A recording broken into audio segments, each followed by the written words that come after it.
Well, thank you so much. Thank you for joining this session.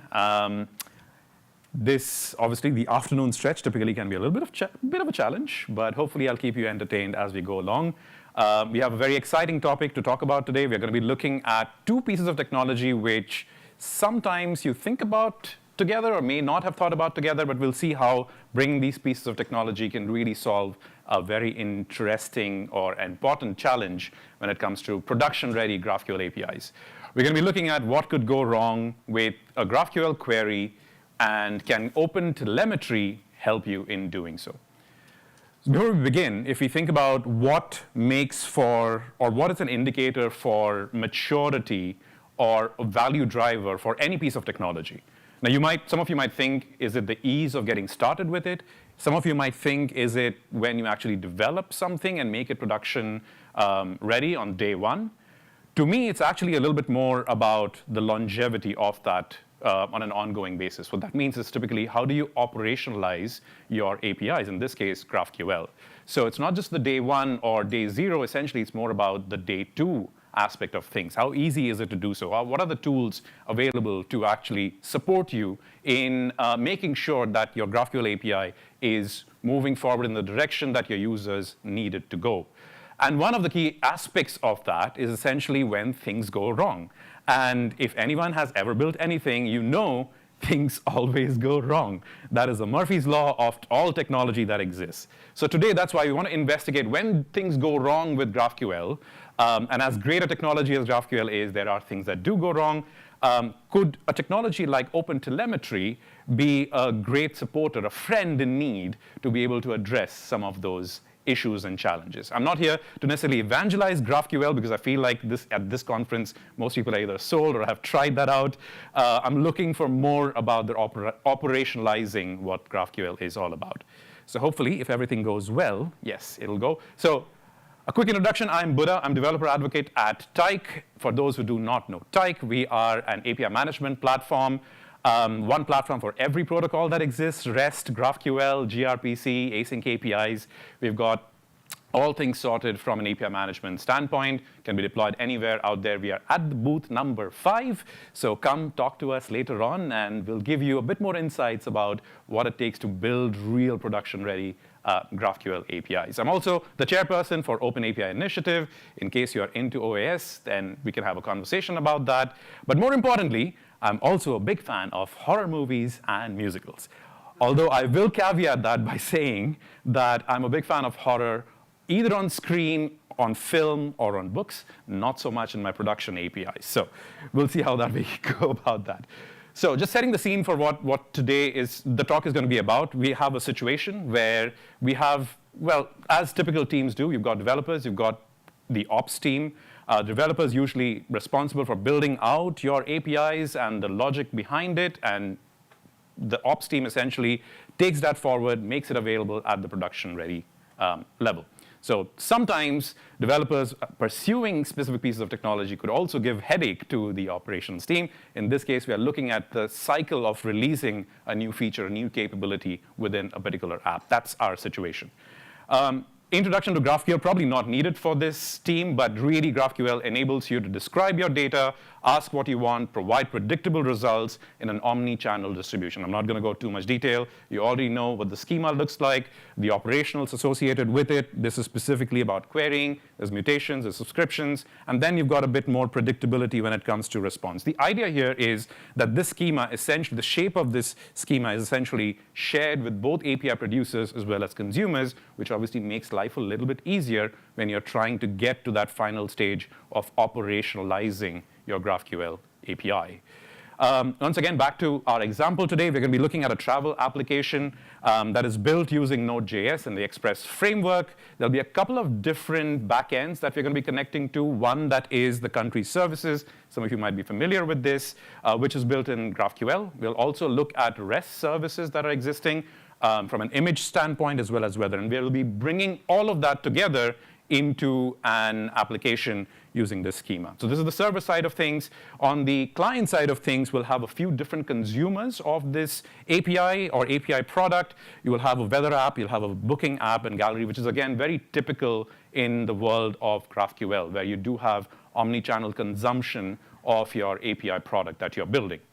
Now, more accurately, actually, a better way of approaching this is usually with an API gateway, which is specifically GraphQL aware. And what that would essentially do is it'll offload the necessity of things like security, governance, observability, all of the more operational side of things no longer need to really be built into the microservices logic level, which that frees you up to essentially explore the innovation side of things, the creativity side of things, and specifically looking at the business side of things. So that's, in effect, what the setup is going to be all about with your client side, your API gateway, your schema, as well as the different underlying services that bring it all home. So when things do go wrong, then obviously there's a cascading effect, and there are a few different areas where things can go wrong. So just setting that up there. So how do you monitor GraphQL in production? There are a couple of different ways in which you can approach this. Again, your approach might be different from mine. The way that I'm going to be pursuing this is using something called the RED method. Now, the RED method is a monitoring strategy that is used to gain insights into the health and performance of your distributed systems. RED usually stands for R is for rate. This is essentially the number of requests that are being made per second by your services. The E is for errors, which is essentially the number of failed requests per second. You have duration in terms of how long each of those calls, each of those requests are going to be taking. And based on these metrics, you can understand how well your service is doing and set up your SLOs accordingly, which is essentially a way for you to identify or understand what's going right and wrong within your system. So with that in mind, we want to go a little bit into the world of OpenTelemetry. So for some of you, you're familiar with it. With some of you, it's just about scratching the surface with it. So I thought I might give you a quick introduction into the world of what OpenTelemetry is. So OpenTelemetry is an open standard. It's an open standard that helps you generate and export telemetry data. And telemetry data could come in a few different forms, some which you might be familiar with, like things like logs, things like metrics. It also includes things like traces. And if you look at the new developments happening in OpenTelemetry, they also are looking at things like profiling and session data to come in. But the idea here is not to look at these things in isolation. What this open standard actually does is to actually bring all of these things in a way that you can layer them together, as well as combine them to actually get proper insights, proper tracing to understand the life cycle of a specific transaction that's happening on your system. So across your distributed services, what are the different places? How are these things interacting? Where things are going right or wrong? That's what OpenTelemetry as an open standard is trying to support. It's supported by all major observability vendors today. The list is fairly vast and it's growing. And it's the second most popular open source project as part of CNCF, second only to Kubernetes, actually. So you know how popular it is becoming, and there is a true need of why it exists. What it really enables is something called distributed tracing. So for those who are unfamiliar with distributed tracing, it's a technique used to monitor and observe requests as they flow through your services, right from the beginning of the request or the client side, all the way to the gateway, all the way through these different services, pretty much end-to-end visibility. That's what we are looking for with distributed tracing. And once that distributed tracing has been completed, you essentially can send out that information across these different platforms. Now, there are two essential parts or aspects to get distributed tracing working. One is to be able to instrument your environment so that you can collect and export the data. And the other part is to make sure that the service is able to propagate a unique ID, which you'll see as the trace ID. Because what we really want to have is correlated data, ideally. Not data in isolation, but data that is correlated and bound by specific context to get better insights. That's what we are after. And the instrumentation of these services and the propagation of the unique ID is done by the OTel SDK. If you're trying to get started, that's a good way to get started with it. And if you're trying to find out more information, I didn't write this, but this is a great resource in case you want to try to find out. It's written by Ted Young and Austin Parker, Learning OpenTelemetry, great resource if you want to find out more about this. Now moving into one other component, which is the OTel collector. This is a vendor agnostic implementation of how to receive, process, and export telemetry data. It removes the need for you to run, operate, or maintain multiple agents that are specific in nature. This is where the open standard really starts to blossom. And in a real world situation, what that would look like is your different teams might be looking at different aspects of your telemetry data or consuming it very, very differently because they have specific needs. And that's what the OpenTelemetry collector is capable of sending that data off to. And we'll see that again in the context of GraphQL very, very shortly. Now, let's go into adding OTel to our travel app. Now that you've got a better understanding of what OTel is and some of the specific components, we're going to be taking the first step to actually instrument the GraphQL service with OTel to get distributed tracing. So in the context of our app, this is where the OpenTelemetry collector would essentially come in. And for the purposes of our implementation, we've used Node.js with an Express framework. And instrumentation sometimes can be specific to the language that you're using or the framework that you're using. So we're going to be looking at OpenTelemetry's ecosystem to see if there is an instrumentation library or framework that we could use already. And the way you do that, you go into their website, ecosystem, and look for specifically GraphQL or Express. And we do find something that is available, a library that's available specific to Node.js. So in order to implement this now, you use the trace.js file, where you're essentially instrumenting your services. I'm not going to go into the detail of the code, but the idea here is that whatever you're instrumenting, you are then exporting those spans to the OpenTelemetry collector to be then propagated further. What that means now is that we can very easily use that data and connect it to a platform like Jaeger. And this is sort of a quick look at the Jaeger UI interface in case you have used it or not used it. And we can see the result we have with end-to-end distributed tracing in Jaeger. You can look at all the way from the gateway to all the different services that are being requested to all the underlying services or backend that's also made available to you. So you're practically looking at your distributed tracing end-to-end based on the transaction that is occurring at that point of time. So now that we've got tracing in place, there's also another element, which is metrics, that we also want to find out. Remember the red method? It spoke about the red metrics as well. And the way you do that is there is a specific component of the OpenTelemetry connector called the span metrics connector that is available at the OpenTelemetry connector itself, but also with Jaeger, it comes out of the box to be able to integrate with the red metrics. It makes two metrics available, which is the calls total as well as latency, which again all goes into initially to Prometheus, which consumes these metrics, but is then displayed on the Jaeger dashboard, as we will see here. So this is what our usual red metrics-driven dashboard is going to look like. You've got your R, your request rate, you've got your error rate, and you've got your latency or duration on this side. You also look below here, you can also find your P95 latency metrics as well. We'll see why that could also pose a challenge in the context of GraphQL, given that everything goes through potentially a singular endpoint / GraphQL. So we'll look at that in a little bit. So with this now, we are ready to monitor our GraphQL application, our travel app, in production. So let's see what things could actually go wrong. Right, the good part, or rather not so good part. Part one. Usually it's a bit ominous when you talk about part one when things can go wrong without saying how many parts there might actually be. So we're going to be starting off with errors, and there are a couple of errors that we'll be looking into. Firstly, we'll look at upstream errors. Again, people familiar with GraphQL would probably recognize this a little bit.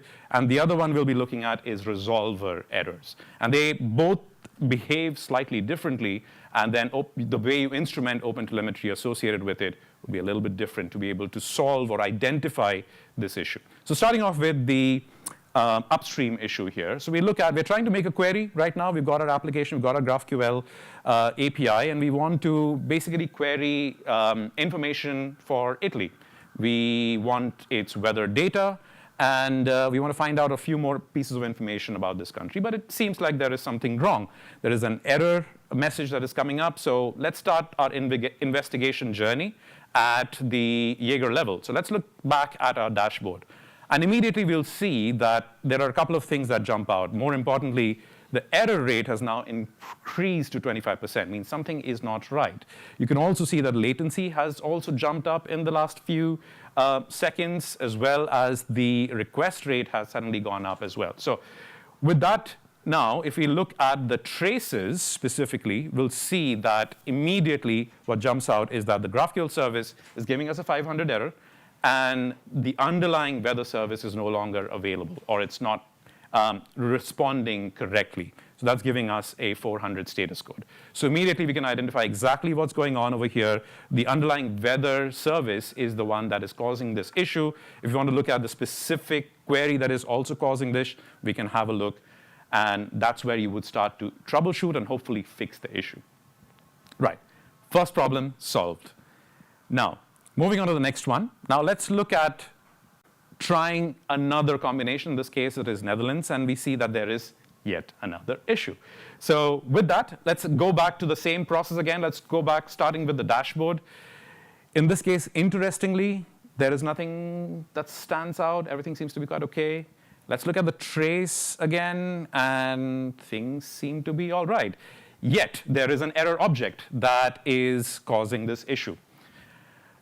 For those who are familiar with GraphQL, would immediately recognize something like this, where at the resolver level, the way GraphQL behaves is quite different from how REST behaves, because just having a status 200 doesn't automatically mean that your GraphQL response is going to give you the data or retrieve the data in the way that you want, or anything at all.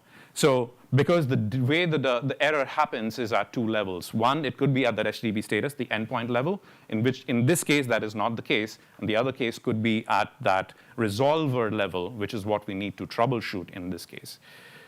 So what can we do about this? Now, OpenTelemetry has this concept of semantic conventions. Now, semantic conventions, essentially, these are a set of recommended attributes that are specific for specific technologies. It's not mandatory to be using these different attributes, but it is recommended. And what it does, it makes it easier to process the information on the back end. Now, looking at what's available right now, there is nothing that is very specific to errors in GraphQL. So unfortunately, that's a bit of a limitation of the semantic convention right now with GraphQL and OpenTelemetry, and hopefully during our unconference we'll have a discussion about that, what we can do in that regard. So given that there is nothing that is out of the box, we are going to just go ahead and add our own attribute. You can do that in the code. We're going to be adding something called the GraphQL error message, and this will enable us to manually instrument what error is being thrown, or looking for specific error messages that are coming up in the response body, as opposed to purely looking at the status code. And immediately once we do this, we will see that we are starting to record errors in the spans. You still don't see that right at the beginning, because your first error response is still giving a status code 200, which means that, that is still okay, that is not a problem, but it's what's happening underneath that is causing the issue. And that's something that picks up. So Jaeger, probably not the best way to be able to solve this, but Prometheus, which is looking at these specific metrics, is able to identify this by creating custom queries, looking specifically for errors. And that's how you would resolve these resolver-specific issues, manual instrumentation with metrics associated with Prometheus in OTel. Fine, solved. Now that we've looked at errors, there is also performance that can be a bit of a bottleneck. And there are a couple of different performance issues that we could encounter. So the challenge with performance, once again, with monitoring right here, straight out of the box, is the fact that when you're working with endpoints in GraphQL, a lot of times it's all aggregated with one singular endpoint, typically /GraphQL. What varies is the way things are queried in the body, which makes things a little bit difficult. So each client essentially has different ways in which they might be querying data. The shape is not really predictable, essentially, in the way they might add those queries. The response could be predictable, but the shape in which it is going in may not be. So each client may have a different performance profile on a per query basis. So in some queries, you might be having a different performance threshold versus the others. And you need to be able to deal or handle those things differently. So with that in mind, something like a P95 latency doesn't really give you a good enough metric, simply because it just lacks the level of granularity that you need. It's purely giving you an average over the requests that have been made for the /GraphQL API, without looking at the specificity of each one of the queries that go into it. So more granularity is what we need. So looking at some of the performance issues with GraphQL, There are 4 of those. You've got the n+1 issue that comes up quite a bit, the cyclic query issues that come up quite a bit, the depth or query complexity comes up quite a bit, the query depths is another issue. We don't have enough time to go into all of those, but I'm going to pick up one of the more popular ones, which is the n+1 issue. For those, once again, if you're not familiar with it, the idea here is when you're querying information, especially lists, typically the way it ends up behaving, especially if it's misconfigured to a point, is that your first request gives you a list of all the different data points that you need to query further, and then you may go ahead and make that n number of queries ahead. It's a bit of an oversimplification, but that's what it is. In this case, if you're looking at all the different countries that exist within a particular continent, initially you will get a list of those countries, and then you go specifically into those countries to retrieve further information for each one of them. Therein lies your n+1 problem. There are solutions to this, but unless you're looking for it or able to detect it, you will not be able to resolve it or identify it. And as we saw, our typical methods of monitoring may not be capable of handling this information specifically. So it's actually fairly straightforward to handle this using OpenTelemetry. It's quite nicely able to handle this n+1 issue. And particularly in this example, what we'll be able to visualize in Jaeger, in this case, is if you look at the trace diagram that is created, you'll automatically see that there are about 27 different HTTP requests or GET calls that are happening at the weather service, which, again, is not ideal because typically one request should maybe be making one of these further propagated requests. 27 is a fair bit. Typically, again, with the development environment, a lot of times you don't see this as a bottleneck because it tends to be fast enough. But at a production level, where you're looking to scale up your performances over a period of time with a lot of requests to those queries coming in, this can be a big, big challenge when it comes to scaling, especially from a performance standpoint. So this is, again, as an easy solution, you can get this number in Prometheus as well in addition to your to Jaeger. And this will give you the average number of outgoing requests per GraphQL query. And again, if something like this seems like an anomaly, you need to investigate further. Maybe it's an n+1 problem. You need to consider things like data loaders to be able to address that. So that's about it. I think that's most of the things that I wanted to cover for today. Hopefully, this gave you a bit of a teaser into how OpenTelemetry could work or at least try and address some of the key challenges when it comes to GraphQL. Using OpenTelemetry in production, you kind of hopefully have a more happier working environment between developers and ops teams.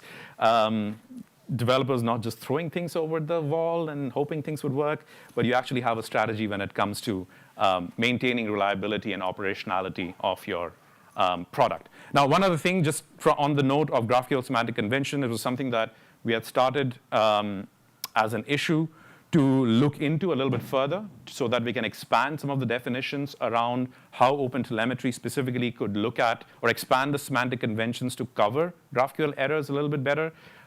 Hopefully, if anyone is interested in knowing a little bit more about that, we can talk about it on Thursday as one of the open discussions that's available. So if you're curious, look at this issue, and we can talk about it, comment on it, and discuss and hopefully take it forward. The only way this goes ahead is with the community's support. That's about it. We are at the booth 5 in case you want to have a look at it. We do have a full live demo that's available at our booth. So if you want to look at OpenTelemetry and GraphQL in practice live as a demo, we have that available. And we're usually nice people to talk to as well, so in case you want to be there. With that, that's about it. This QR code will give you access to the deck, but also a couple of extra resources that hopefully helps you in that journey of OpenTelemetry and GraphQL. We do have a certification that we have created about API observability specifically. If you're keen or interested, feel free to sign up and give us your feedback. With that, I rest my case. Hopefully, that was all okay, and you managed to find out a way to investigate your GraphQL issues. Thank you so much. That's all I had for today. I'm open to questions if you have any. Thank you. Yes? So one of my questions would be, what needs to be considered before implementing something like the traces? Like, is that an expensive thing to take on?